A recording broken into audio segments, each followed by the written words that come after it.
What happens when two former champions of their divisions collide, when they fight? Well, that's what we're going to find out this weekend. Petr Yan is going to be taking on Deiveson Figueiredo. In case you have forgotten, Petr Yan, the former bantamweight champion, Deiveson Figueiredo, the former flyweight champion, moving up to bantamweight, and we're going to see who's going to take the next step in line to fight for gold. Merab's reigning the division right now, so this could be a #1 contenders fight.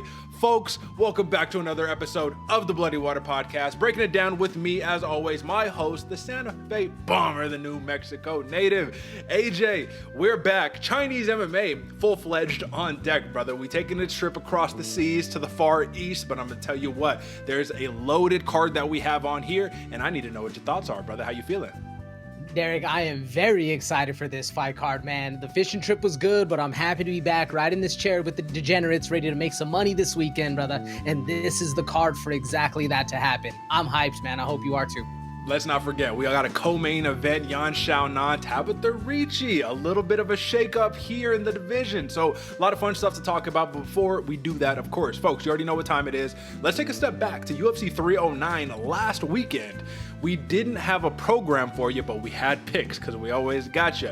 And AJ, consensus picks looked pretty damn good. 3-1. Listen, split decision, whatever. We lost one right there. Viviane Araújo, she reigns supreme always, supreme gatekeeper. But John Jones, Bo Nickel, Mauricio Hufi got the dub on there. What stood out to you here? We didn't do props and parlays. This is just a picks recap. Man, what stood out to me here most, man, is that Silva loss. Like you said, Viviane Araújo sticking true, staying solid, man, and I think rightfully won the fight. So that one, not too upset about, man. I saw Silva had her moments, but it just looked like Araújo outshined. And I mean, how can we not talk about John Jones absolutely demolishing the side of Stipe Miocic? It was a fun weekend all around, man. Even the Chucky Olives, right? Chucky Olives fight was good to see as well. I took a flyer, folks, on Michael Chandler, see what he can give. We're going to talk about this a little bit later in the program, so no spoiler alerts, but let's just say, listen, it was a stacked night of fights. We're getting very, very close towards the end of the year. So, folks, really quickly, we'll jump into it, but take a look at the records right here. 5-fight difference with about 4 events or 5 events, something like that, to close out the rest of the year. Listen, we're fighting for gold here. You see 2 belts behind me. You got 1 belt behind AJ. Either Triple D is happening this year, or we even ended up 2-2. But folks, when we win, you win. So that's the point. Let's not mince any more words, I should say. Let's jump straight into it, brother. We're going straight to the UFC Macau Bet Sheet. And the first thing that we got to talk about, as always, the consensus picks. 6 main card fights, 3 contentious picks. That means that we have 3 consensus picks here for you guys. All right, let's start it off. Yan Xiaonan, Wang Cong, and Zhang Ming Yang. Those are the consensus picks right here. We have a theme like we do every week. AJ, what's the theme we got today? Derek, this theme this week, it's hard not to say we're rolling with the Chinese fighters, right? So I'm going to switch it up a little, though. I think all of this right here, speed and violence, that's what's going to win these fighters their fights, and I think it's a good theme, brother.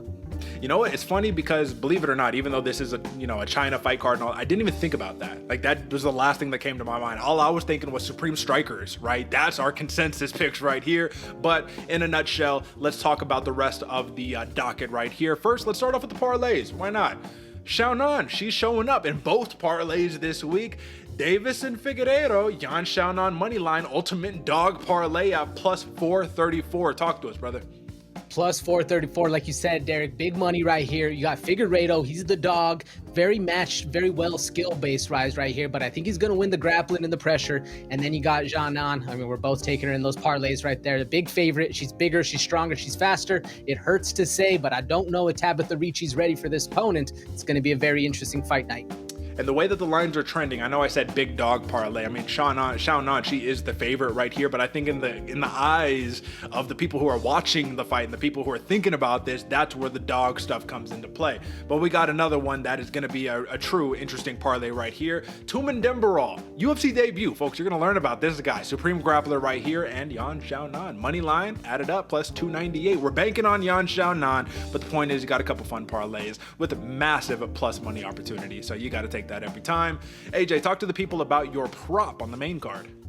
Woo, we're going Ming Yang versus Ozzy Diaz right here, folks. Both fighters have very good distance management, very good striking at range. And with the trend that we've seen with the overs, right, in fights, taking more opportunity to win right here, this being an over 1.5, I like the chances of a slow start to avoid damage, picking up as the fight goes on, leading to that over 1.5 at plus money as well. Lock this one in.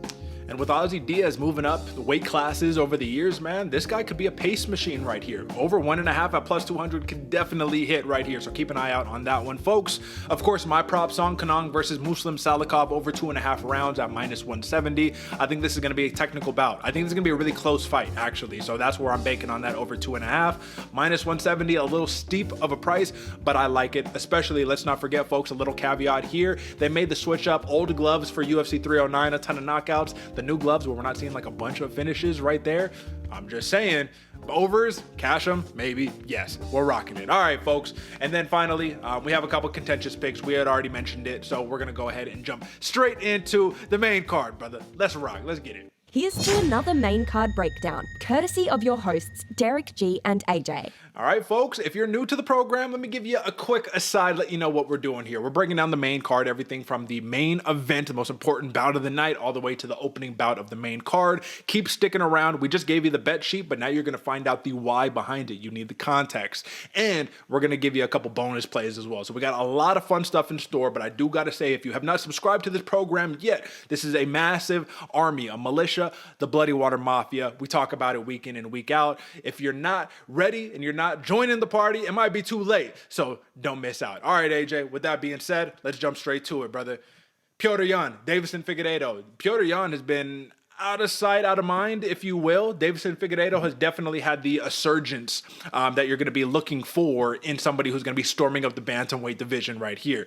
Is he going to become a two-weight champion? You got a couple guys in front of you before we decide that, but this is a major stepping stone to determine, is he in line for the shot? So my first question to you is, if you took a look at the open, you saw a pretty nasty open right here, man. Look at the favorite right here. Minus 260 plus 195. If you look at the current odds right now, AJ, and I'll go ahead and take a look. Minus 320 for Petr Yan, plus 250 for Deiveson Figueiredo right here. So my question to you is, when it comes down to this matchup, are you thinking about what have you done for me lately? Or are you thinking about the dominant, supreme reign that these guys had respectively in their division?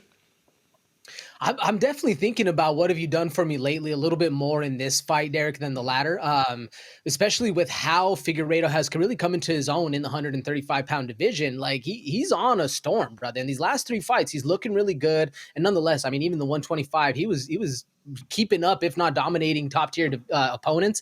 And now he has a chance to repeat that going forward, especially stylistically with how we've seen Figueiredo evolve in his game. He's no longer the bully. He can't be the bully anymore, going up against a fighter who likes to be the bully in Petr Yan. This makes a lot of sense to see how they've each sort of kind of stuck to their game plans as of late.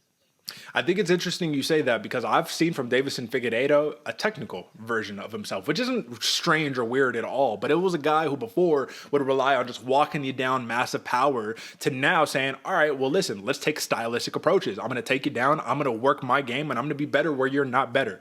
Now, one place that most people would very clearly say Deiveson Figueiredo is better is in the grappling department. Would you agree?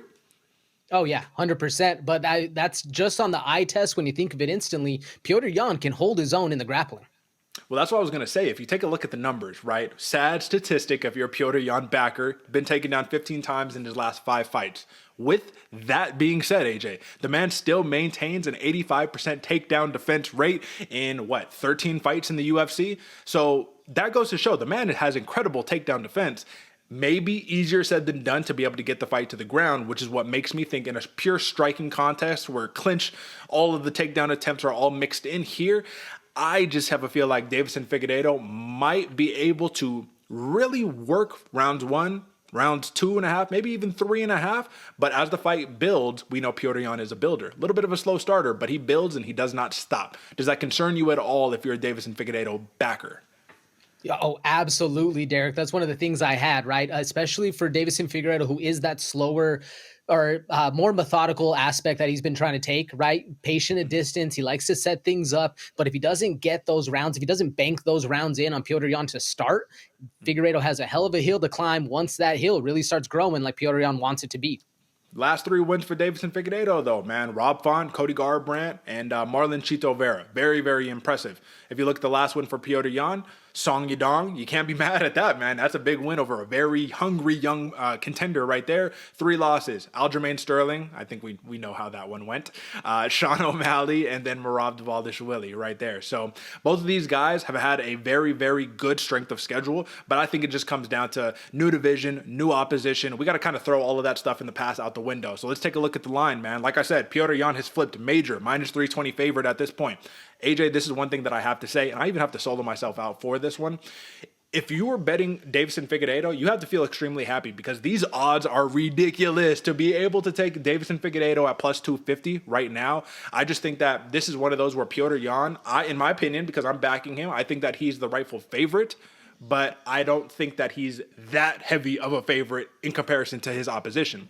So if we're looking at money line versus even assessing any of the props from Deiveson Figueiredo, do you just purely say take the money line and run, or is there a reason to look deeper into this one, I should say? I personally, Derek, take the money line and run. Yeah, you look at those props, there's some juice right there to be had. I mean, everything above 550, right? Props or TKO submission decision, all of them can make you massive cash right here. But with the levels of how both fighters are, right, the stylistics that they actually are going to be going up against each other with, the money line plus money makes a lot of sense for Figgy if you're backing Figgy. All right, fair play, man. So give me a realistic breakdown of how this fight goes down. Number 3 in the division, Yan. Number 5 in the division for Figueiredo. Could be an early, strong start for Figueiredo, like I said, but do we see a finish in this fight? Petr Yan has gone the decision 5 times in his last 5 fights. Figueiredo is definitely much more of having like finishing capabilities right here, but we also have to really test Deiveson Figueiredo's chin at 135 pounds. Might be a little bit different. Give me the prediction, because if we're looking at the over and the under on this one, let me just go ahead and pull it up. We're looking at 4.5 rounds. Minus 170 for the over, plus 140 for the under. What are your thoughts? A little closer than I was expecting, Derek. I thought the over was going to be a big favorite right here. I don't think we're going to see a finish on this one, folks. If it's going to be a finish, it's going to be a TKO more than likely from the Yan side. If it's going to be that same a finish for Figgy, I mean, a submission's up to play, but I don't even know how many times Petr Yan has been submitted. I don't even think it's been yet, right?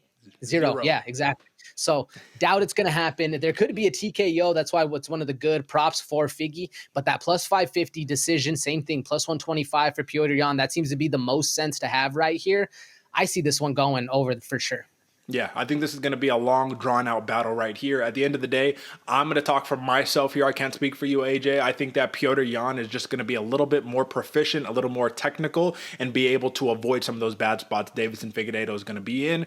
At bantamweights, because we're not talking about flyweight right here, more established, I think he gets the job done, and I think he gets the job done via decision. So you have a very clear play here if you're backing Petr Yan. Plus 125 decision. I would not take minus 320 money line. I think the price is too steep for how game Figueiredo and how close of a fight he could make this. Give your thoughts on this one. 100%, Derek. And this is a very, very close fight, folks. I have an asterisk as well because there's a good chance that both of these fighters can make that night their night and be able to dominate in how their style wants to be, right? I expect Figgy to start a little faster than normal, try to get the pressure going up against Yan, stack that deck, stack those first 2 rounds in his favor, so that way he's able to frustrate Petr Yan, get him to the ground, work some cage grappling, get this fight to where he needs to be able to nullify the strength and speed that Petr Yan presents, because Petr Yan's going to be the bigger fighter. He's arguably going to have more power. It's just when Deiveson Figueiredo finds his moments, he's able to hurt you in those spots, and that's where I see him winning this fight. All right, fair play. Folks, that's your main event. Those are your picks. Contentious picks right here. No consensus, but may the best man win. It's going to be a very, very fun main event. But AJ, UFC Macau, I think, has a bigger headline right here because this is implications. And the reason I say this, people are going to laugh. I mean, what do you mean? Xiaonan, Ricci, what are we talking about here? Listen, man, strawweight division has been put on ice. You have to admit, like, strawweight division has been very dormant, docile, if you will. But I think that Tabitha Ricci has been the one person who's kind of storming up these divisions or up the rankings of this division, but it's in a little bit of a controversial way. Is it strange to you that Yan Xiaonan is a minus 215 favorite against Ricci, given the way that she just lost her last fight to the champ, Zhang Weili? I do. Yeah, I'm with you, Derek. I thought it was very strange to see. I think it does go a lot to the opponent that she's going to be fighting, though, right? Tabitha Ricci, as good as she is in the media's eyes and in the sphere of what MMA is right now, skill-wise, I don't think they match up too well right here. Yeah, I mean, Ricci, marketable, UFC's pushing, right? Has all of the intangibles behind it. Very, very solid fighter. But if you have to take a look, like realistically, man, last 2 wins, very, very kind of controversial. Angela Hill, so I'll just say this, outstruck in both of her last 2 wins and still won the fight, which normally you land more punches, you win the fight, right? But takedowns, control, that does matter to a degree in this day and age, right? Yan Xiaonan, on the other hand, if you look at the 3 losses she has in her last 5, Wei Li, you got taken down and controlled. Marina Rodriguez, I think you got taken down and controlled on that one too. Carla Esparza, we know how that one went. You definitely got taken down and just absolutely controlled, right? So we're seeing there's one major flaw with Yan Xiaonan, and it's the takedown defense. She's 35 years old, AJ. So this might be the last grasp at sticking around in that top 2, 3, 4, 5-ish range. And let's just kind of pull up the numbers right here. Major advantages for her in height, slight reach advantage. I don't like the age, especially in this weight class. But if you look at everything else, man, I mean, similar numbers when it comes down to significant strikes. Takedown average, she will get a takedown here. But Ricci, we know that that's her game. And at the end of the day, man, I just think that experience is going to come into play for this matchup. So talk to me a little bit more, because if I go back to what the opening odd was on this one, again, you'll see minus 215 for Yan Xiaonan. Looking at the current odd, minus 195. Crept down a little bit, plus 165 comeback for Ricci. So Ricci gets the takedown, she controls, she probably wins. But if she doesn't, I see massive problems happening on the feet. What do you think? Absolutely, Derek, especially because the way Ricci likes to enter in to get her grapples, it's frantic. It's at a frantic pace. That's what she needs to close down that distance. And she's going to be undersized in this one, under strength. And like I said, man, I think Yan Xiaonan is the faster fighter in this fight right here. The hands, the foot speed, everything besides the takedowns has Yan Xiaonan's a favorite going for this one, right? But if Ricci is able to get in there and control Yan, that's one of the biggest flaws we've seen, right? Yan is really good when she's on top, when she's controlling, when she's the one putting the moves into place to be able to put the fighter in danger. But Ricci, she has a sneaky way of being able to get on the inside.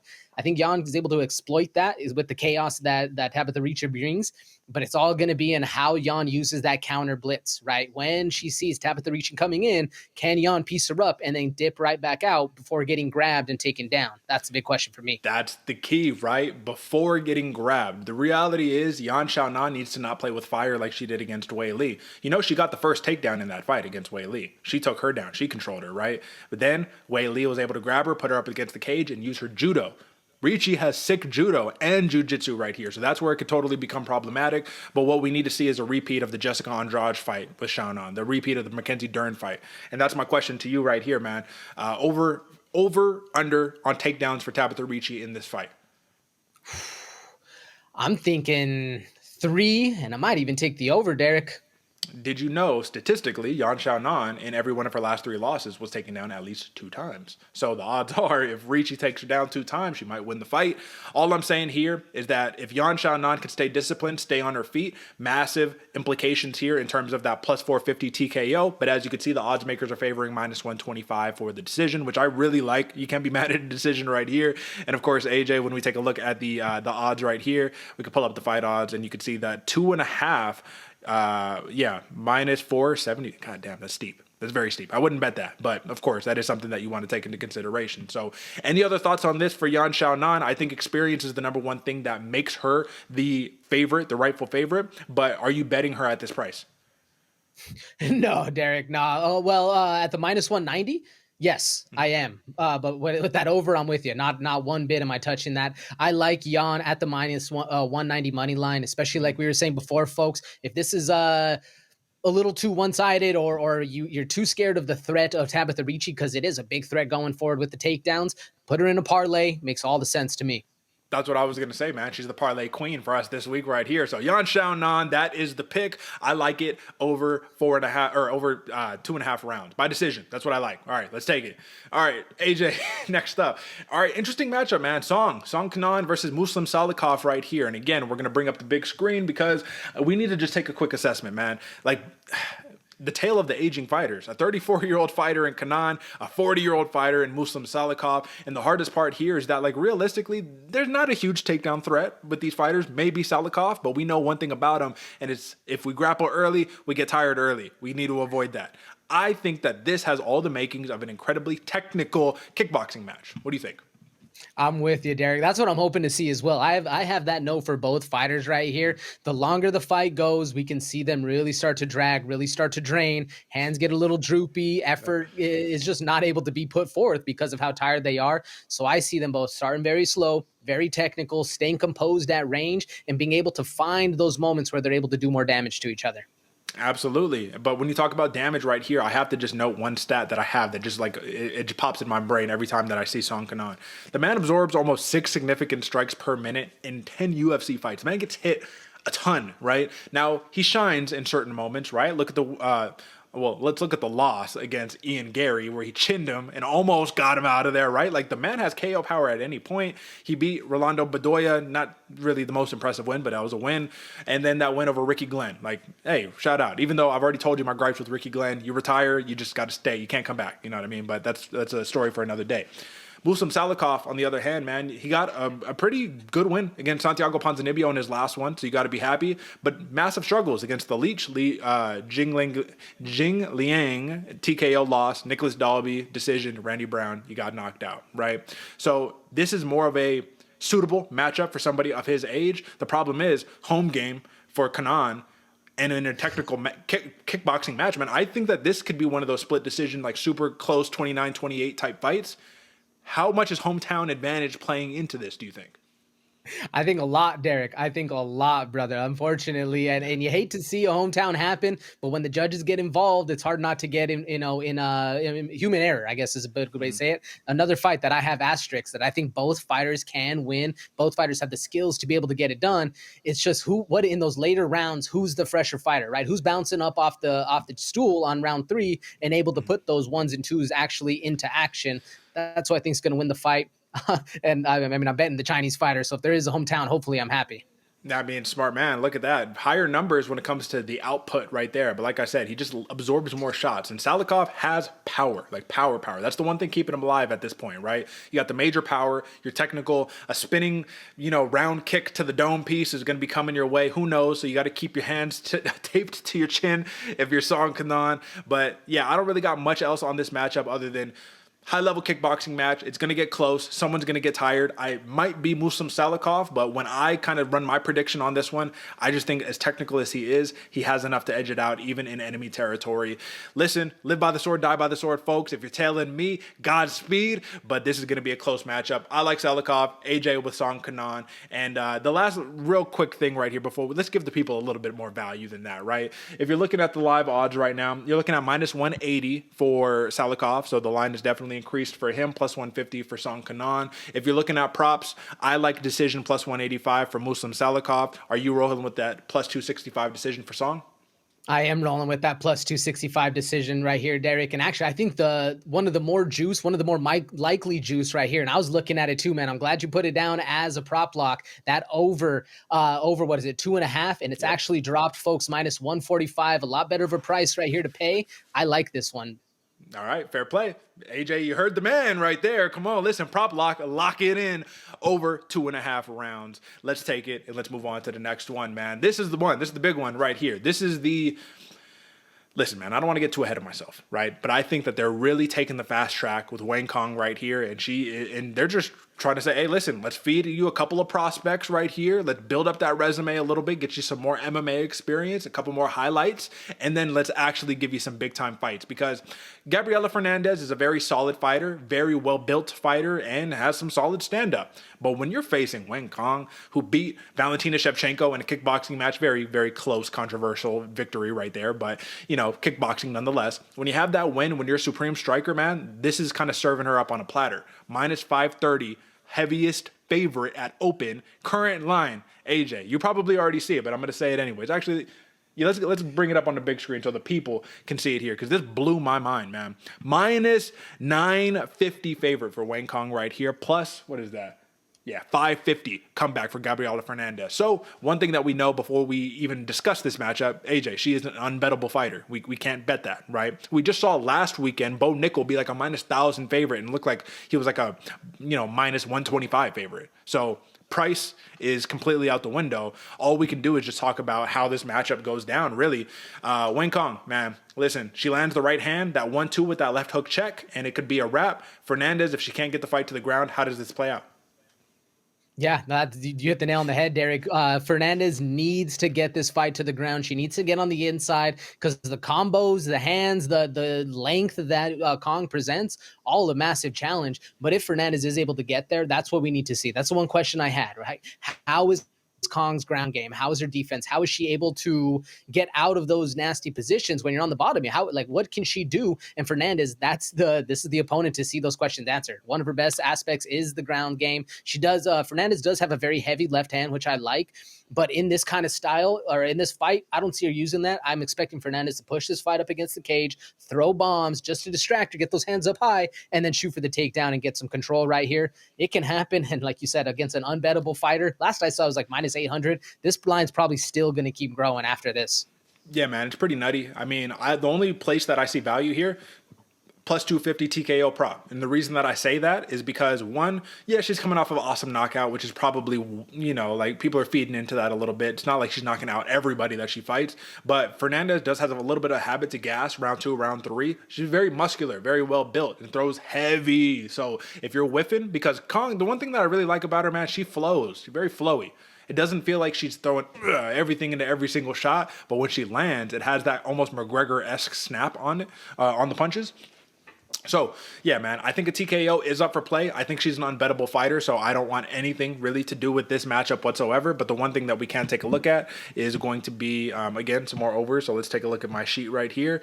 2.5 rounds, -150 for the over, plus 120 for the under. There is juice here. Now we have something to work with. What are you taking here? There is juice here, Derek. I actually kind of like the under, brother. That plus 120, especially with how Fernandes does drain towards the end of the fights, right? The longer the fight goes, the more Fernandes has to use that gas tank, and especially in this fight, looking for the takedowns, hunting that stuff. I really like the way Cong uses her leg kicks so well at range, so it's going to cause Fernandes to have to try and overextend for these punches, looking for an opportunity. I can see that gas tank getting drained. Plus money on the TKO, and it's one of the best odds for Cong. I like the under. What about you? I want to say I like the under because I feel like anything other than a massive stoppage win or pure domination would be very disappointing for the stock of Wen Cong. So I think in China, you're going to go out there and you're going to put on a show, another one similar to the last outing, but with the new gloves having this weird, it's like, do we even have enough data to really say that it stops knockouts or anything? All I know is the UFC scrapped the new gloves and they're just going to use them till they're out of inventory. So it makes me a little wary. I'm going to stay away. How about that? I'm not going to give a bet. That's the best bet you can make. No bet right there. But AJ likes the under on this one. This is just an interesting fight to watch. More of a prospect alert than anything else. So check out this fight. I want to see what the Joker does at the weigh-ins, the whole entire 9. All right, man. And then, yes, consensus pick, if you couldn't tell already. Wen Cong, that's the play. All right, moving on over. This is actually the fight that I'm the most excited about on this entire card. I know I hyped you guys up with the Ricci and the Xiaonan, but this fight matters. Volkan, no time, Oezdemir versus the Black Jag, Carlos Ulberg. Listen, Ulberg is storming right now, dude. This dude is really surging. 6-1 in the UFC, 4 knockouts, 1 submission, and 1 decision. The man can do it all, right? Because he was supposed to be just a kickboxer. But, AJ, there's a little bit of a difference in his opposition. Tafan Nchukwi, Nikolai Negamerianu, Ihor Potteria, Dawoon Jung, Alonzo Menafield. Awesome names. Big wins. You have stoppages literally over every single one of those fighters. Enter Volkan Oezdemir. AJ, it's a little bit different. Let me talk to the people. Volkan Oezdemir is a guy that I have a very interesting relationship with in terms of like a fighter, just someone that you bet on and that you just can't track, right? Magomed Ankalaev, Nikita Krylov, only 2 losses in his last 5 right here. The man is 8-6 in his UFC career, so he doesn't feel like he's the guy, the big play. But one thing that we have seen is if you give him a level of opposition that's under a legit contender, this dude is eating him up and getting him out of there. So, again, AJ, Volkan Oezdemir. He opens up plus 205 dog, minus 265 favorite for Carlos Ulberg, which is fair the way that the man is surging. I respect it. When we look at the odds, once again, let me go ahead and bring us back to the ESPN sheet.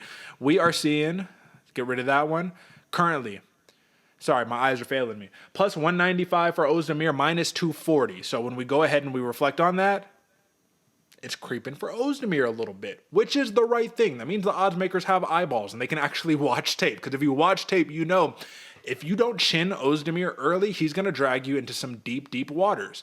AJ, Carlos Ulberg, does he survive the bloodiest of waters? Whoo, Derek, this is another very, very close fight, brother. Another one I have an asterisk on because we're going to find out. I mean, if there's ever a person to put Ulberg in a dangerous spot, right? Like you listed all those names of all those fighters that he has finishes over. You can't mess with no time, brother. Volkan Oezdemir is one of those, I literally have ultimate gatekeeper, right? Like, and no disrespect. Like this dude, if you do not bring a certain level of skill to this fight, Volkan Oezdemir will shut you down very, very fast in a dominating performance, man. Good pressure, still a killer. I mean, I say still a killer. It seems like he's old in this fight, but I believe he's only 1 year older than Carlos Ulberg. He has a very rooted approach, and he's gonna do damage to you if you do not, like you, Derek said, chin him early and get this fight done, brother. Volkan Oezdemir is a beast. So all of that being said, I cannot discount the one thing that plays in my mind is that Carlos Ulberg can go in there and finish this in like 2 minutes. Like he can. You cannot take that off of the table, man. He hits you with the left hook, it's a wrap. He hits you with that little counter shot. If Oezdemir is a little too aggressive and tries to put pressure on the youngster and say, let me show you what's up, this could end early. So Carlos Ulberg plus 140 TKO, I understand why that prop is there. I'm not even mad at it right there. All I'm saying is that if this fight goes over, which if we're looking at the over right now, it is plus 105 for over 2.5, minus 135 for under 2.5. AJ, do you like that under? I don't, Derek. I don't, brother. I mean, and hear me out real quick, right? Because everything's favoring Ulberg in that one. But if Ulberg comes in here and expects just to absolutely steamroll Oezdemir and he doesn't get it done in the first 2 minutes, like he is a long time ahead of him. So I'm expecting a little bit more of a calculated approach, kind of how Carlos Ulberg fought in the Da Un Jung fight, right? A little bit slower, a little bit more calculated, find those moments because of how dangerous Oezdemir is. I kind of expected this one to go over that 1.5, man. I'm curious to see if any grappling comes into play. If Oezdemir tries to take him down, work the full MMA arsenal right here. The major thing that I like about Oezdemir in this matchup is experience, dude. Ulberg is a killer. He's young. He's going to be the new generation. He's going to be the next big thing out of city kickboxing if he's not already that.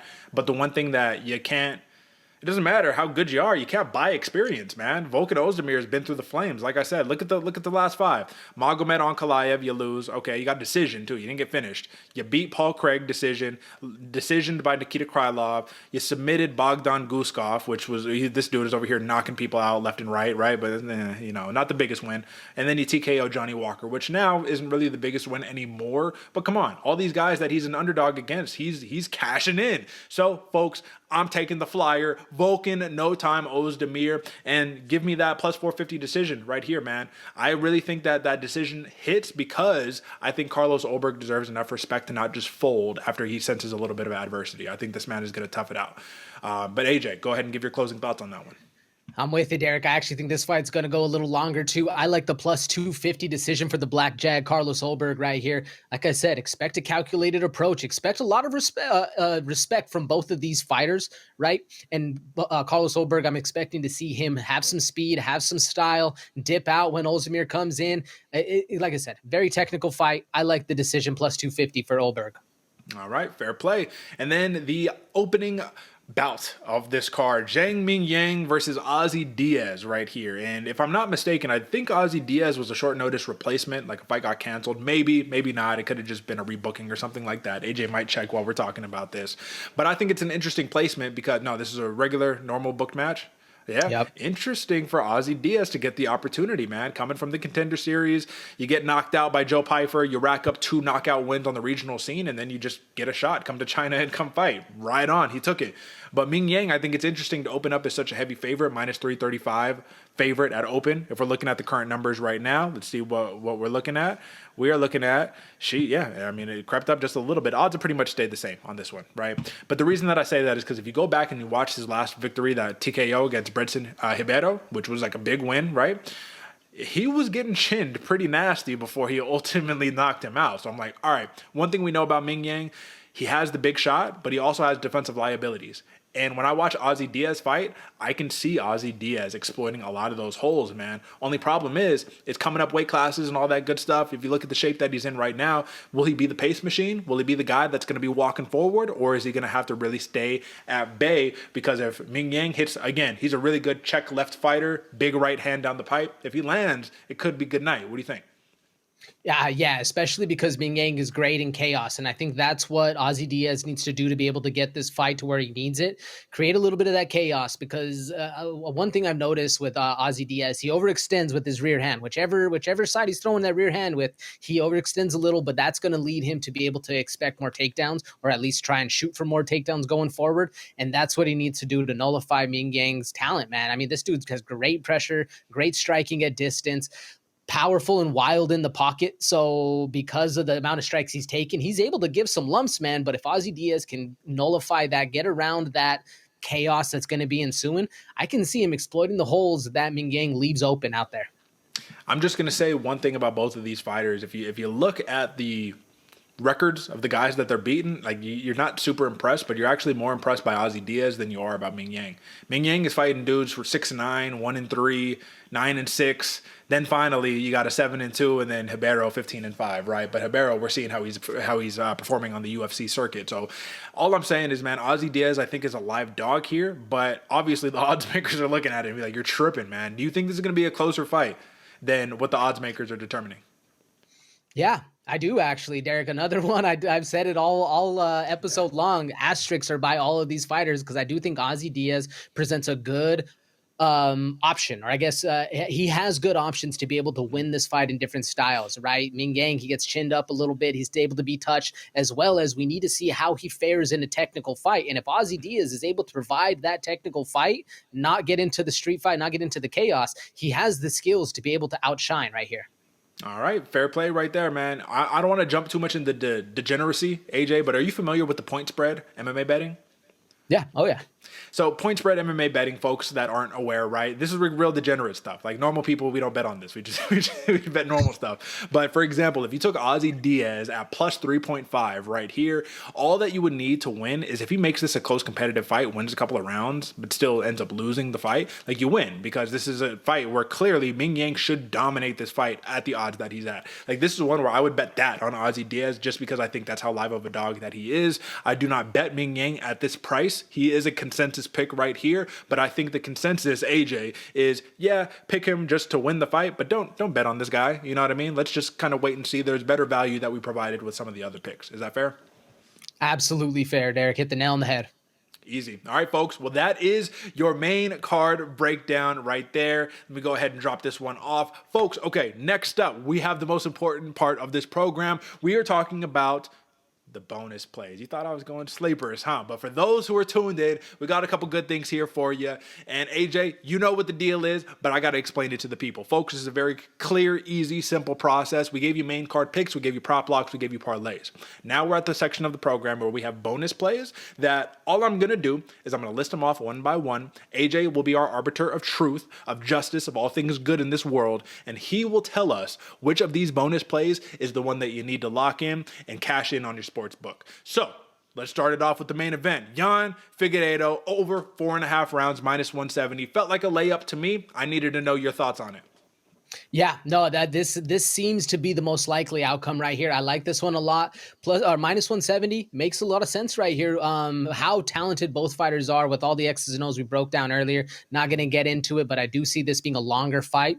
I like this one, Derek. This one raises some eyebrows right here. And it's the only one minus money. So now we got some intrigue going on. All right, next up. I know you're a Figueiredo bettor. What I'm talking about is Yan to win by points, given that of the, and I'm going to go ahead, let me just pull up my numbers again real fast. The man has 9 wins in the UFC. 5 of them are by decision, right? He's gone to decision all 5 of his last 5 fights. If he gets the win, you would like to think that this will probably be by a decision. Plus 125 feels like great odds given the track record. What do you think if you are a Yan backer?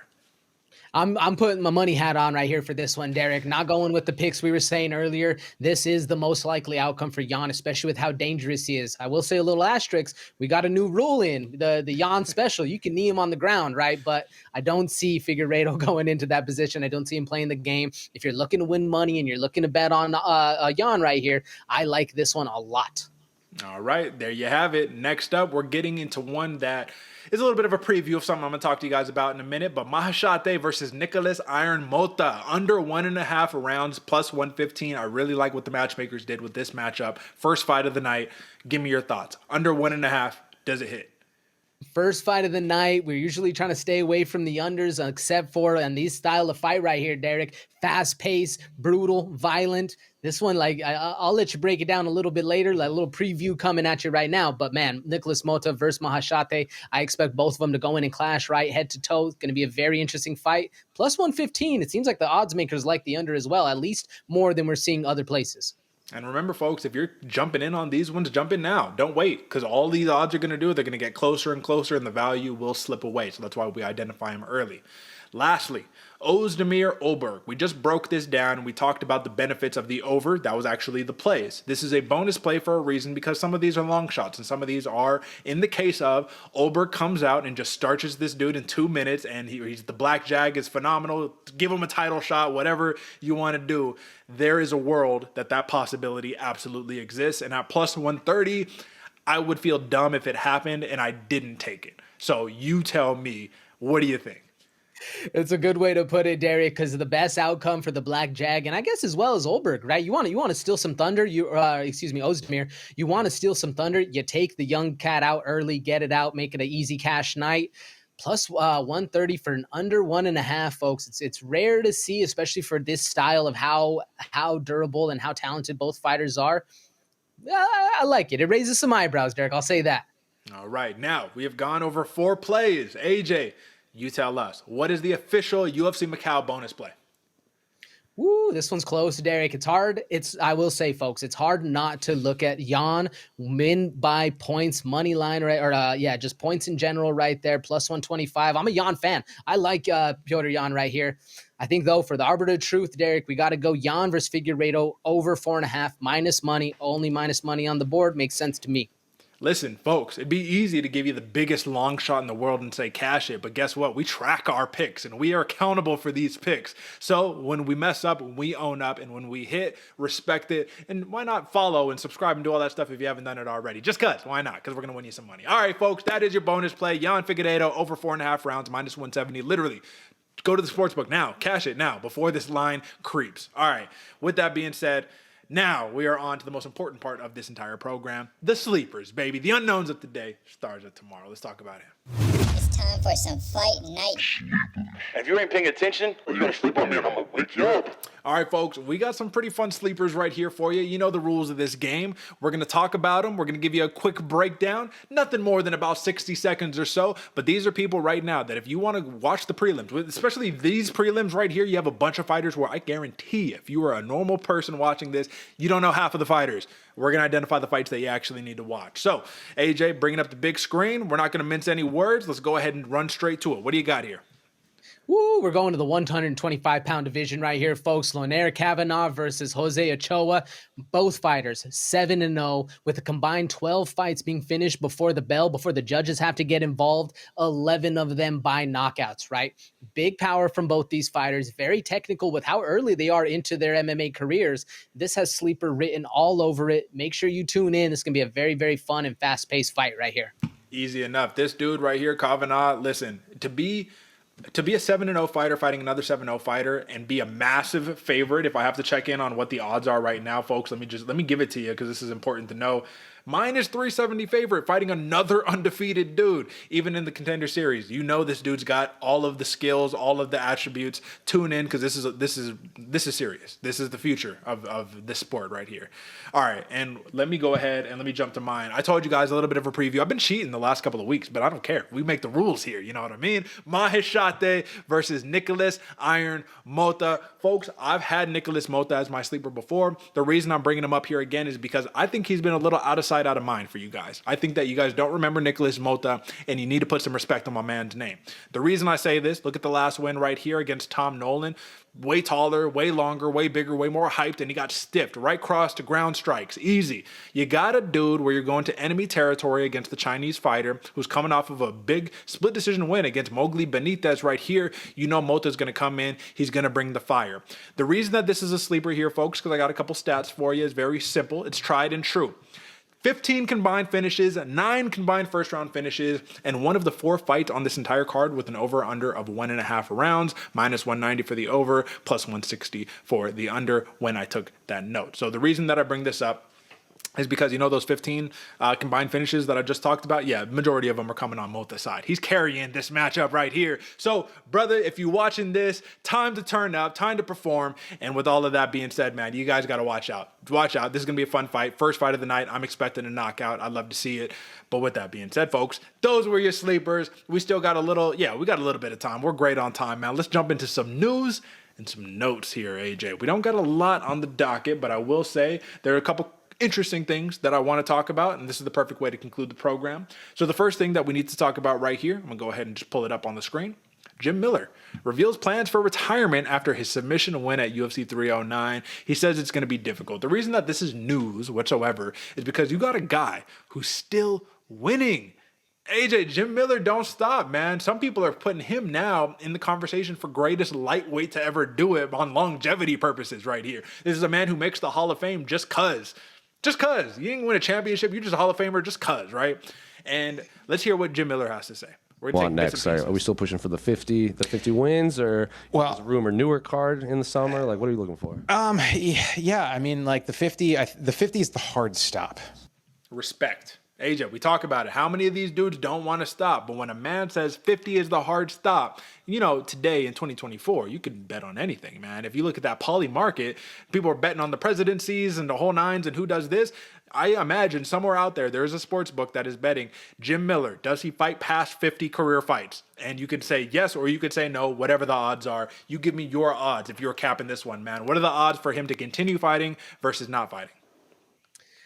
For him to continue fighting, Derek, I'm thinking it's a plus 300. I take Jim Miller at his word right here, right? I think he's an honorable guy. I think he's going to really stick to that 50 fights. Although I will say, he said it in the past. He got to 40. He says, "Well, how about 41?" And then he got to 41. He says, "Well, you know, I'm 41. Might as well get to 45." Like he has that in him, so he has that going. But I do think he's going to stick to this one because he is getting a little age. I'm thinking about a plus 300 for the over. So I'm putting some faith in him. What do you think? All right. Yeah, I was actually going to say maybe, like I was going to do way shorter odds, right? Give me like a minus 115 for the over, you know what I mean? Give me like a minus 110 for the under. Very close odd with fighters, brother. Yeah, I mean, listen, man, we can't trust fighters, right? You can't. This is just the nature of the beast. But he says, in quotations here, you guys can hold me to that, ... I'm ready to move on to some other stuff. We don't even need to play the remainder of the video right here. All that we need to know is that Jim Miller is the man, and we respect a man who is true to his word. It's as simple as that. All right, now we got some big news right here. Ian Gary booked for a #1 contender bout against the fellow unbeaten welterweight star, Shavkat Rakhmonov. AJ, this is the real story. Bilal, the champion, he couldn't make it. You get hurt. So, interestingly enough, I feel terrible for Rakhmonov. This dude got a title shot ripped away from him and said, now go fight an undefeated dude. Like, yo, for him to have the nuts to just be like, all right, come through. I'm taking your O and then I'm taking my belt. This division is mine. You got to respect the nomad, right? But here's the question right here, because this is news for a reason. Ian Gary actually, he gained a lot of my respect for taking this fight, man. He does not have to take this fight. It seemed like he was kind of trying to slow roll himself up the rankings, just pick the matchups that make the best sense, because an Ian Gary heel coming off of a loss is like Colby Covington coming off of a loss. It just doesn't, it's not the same. We don't like it as much. Big money inducing opportunity right here, because if he loses, money goes away. If he wins, money is just through the absolute roof. Give him a title shot immediately. What do you make of this news? This is an interesting one, Derek. I did not see Ian Gary signing this early for this kind of fight, right? I expect him to, like you said, build more up of the career, get more of the people, more of the heel, more of the people hating him, right? Get more eyes on him so that way he's able to go in there and then dominate in the actual championship fight. But this is a hell of a contender to be going up against, especially stylistically with how both of them fight, man. This is going to be very, very interesting. I'm actually not leaning one way or the other. I was trying to think about like who am I leaning towards in this style of fight? It's hard to say, man. I saw some sparring footage come out for those guys too. So I was like, oh, and you've kind of gotten a sense of each other a little bit already. This is going to be a fun matchup. So I'm the same way. I haven't done enough tape yet to give any informed decision, but I like that this is happening. That's really my main takeaway. All right, next up, AJ, we only got a couple more and then we'll hop up out of here. Michael Chandler, I told you, he's coming back. He explains why the Charles Oliveira rematch was the most pain I've ever been in my entire life. All right, so this past Saturday, they fought. His body is jacked, heart's full, whatever, you know, all the inspirational stuff. This is where it gets to the nitty gritty. I think something happened to the knee, one of his knees, in the first exchange when he had the leg. I did a full 360. He did a knee bar thing because I walked back to the stool. I looked down at my left leg, and it wasn't working right. It wasn't stepping, catching, unstable. It was weird. You know what it feels like to be on solid foundation, to walk forward, move forward, attack, and I just wasn't. He said he could move backwards just fine. But essentially, for 23 minutes of that fight, I don't know if my leg was really working that well. AJ, we respect a good excuse if you win. But when you lose, we don't want to hear it. It just sounds like you're making excuses and whatever. Now you call out Conor McGregor, and the Michael Chandler game plan is completely just backfire. You've waited for McGregor. He made you look like a fool. You said, McGregor, I don't got time for you. I'm on to bigger, better things. I'm going to go get a title shot. Then you lose. Then you call McGregor out again. You have no leverage at this point. You made excuses about the loss. We love Michael Chandler. He's a fan favorite. He should still stick around and do his thing in the division, all the fun fights. But come on, this is not a shining moment, would you say? No, not at all, Derek. Not a shiny moment at all. This is a rough one, especially with all the other stuff that was into that fight, all the cheating allegations, all the dirty play. Just not a good look for Iron Mike, man. Like I like the fighter. I respect the fighter. I even respect the grit that he goes in there and tries to win the fight at all costs. Yeah. But this is just a rough one, man. If you did get injured, I'd just say just post the pics and say, hey, you know, you got me on this one, brother. Good job. Yeah. Fence grabbing, back of the head punches, and Oliveira's like, yeah, I said something to the ref, but he didn't do anything, so like, whatever, you know, it's all good. So it's like, man, Chucky Olives wins the day again. Oh, man. All right, a couple more here, AJ, let's move back up. This one I thought was interesting because of the direction that we are going in the world. Dana White pleads with Mark Zuckerberg, the Zuck. He says, hey, please, you got to help me. The pound-for-pound rankings came out. John Jones spinning back kick Stipe, and he's number 2 behind Islam Makhachev on the pound-for-pound rankings. Let me see. Do they even show the video?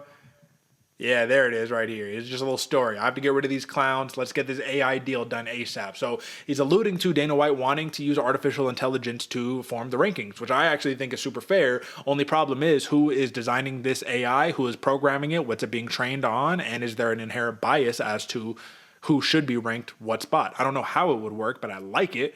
What are your thoughts? It's the future, folks. If you're not a knower or friend of Derek on the outside, right, in the real world, man loves AI. So I'm with you. I think this is the absolute future right here. It's interesting though, because as much stats and as much like algorithm can go into this, I could also see this upsetting even more people going forward, right? That are not understanding what goes into how the math is being done or how the AI is actually working the system. So I think the best way to go about this, and there's still bias in this, there's still going to be favoritism, old MMA referees, right? Or even the referees that are there now, I think they're going to give the best, most unbiased approach because they have to be unbiased when they're in the cage. I think that's the best way, but I like where this is going. I do think there needs to be a change for the pound per pound rankings. Yeah, no, that's fair, man. I mean, I just think at the end of the day, it doesn't matter what you do, you can never make everybody happy, right? But AI is the closest thing that you can do to be objective, maybe, you know what I mean? So, interesting play. We'll see what develops. And then, actually, that's it. Yeah, that was it. This is actually not, this is just some funny stuff. So, this doesn't even need to be pulled up. All right, AJ, well, we made it through the news and the notes, man. All right, on to another outro, baby. Listen, folks, interesting times that we're in. UFC Macau. Next week, it's Thanksgiving. Go hang out with your family, touch some grass, get away from the TV, get away from the fight game and all that good stuff. And then we are back the week after. There's only a couple of more events for the remainder of the year. There's a 5-fight discrepancy in the leaderboard. Let's not forget, I'm up those 5 fights. So if you want to tail me for these picks, I mean, I wouldn't be mad. Either way, you tail me, you tell AJ. There's one thing that you know for certain with this program, you're making cash, dude. It's very simple. So drop a like, subscribe, comment, tell us what you think. And AJ, get us out of here as you always do. Folks, Derek said at the beginning, we're the bloody water army right here, but we're also the money-making mafia. There's one place where you can make the most money, and yeah, we're fighting for belts. Derek's in the lead right now, folks, but if you've been watching this whole season, you can tell your boys coming right back up, looking to snatch another one right here. It's going to be a very, very fun fight card. These are the ones, right, where they're for the degenerates. These are the ones that make you the most money. Make sure you tune in. It's going to be a very, very fun weekend.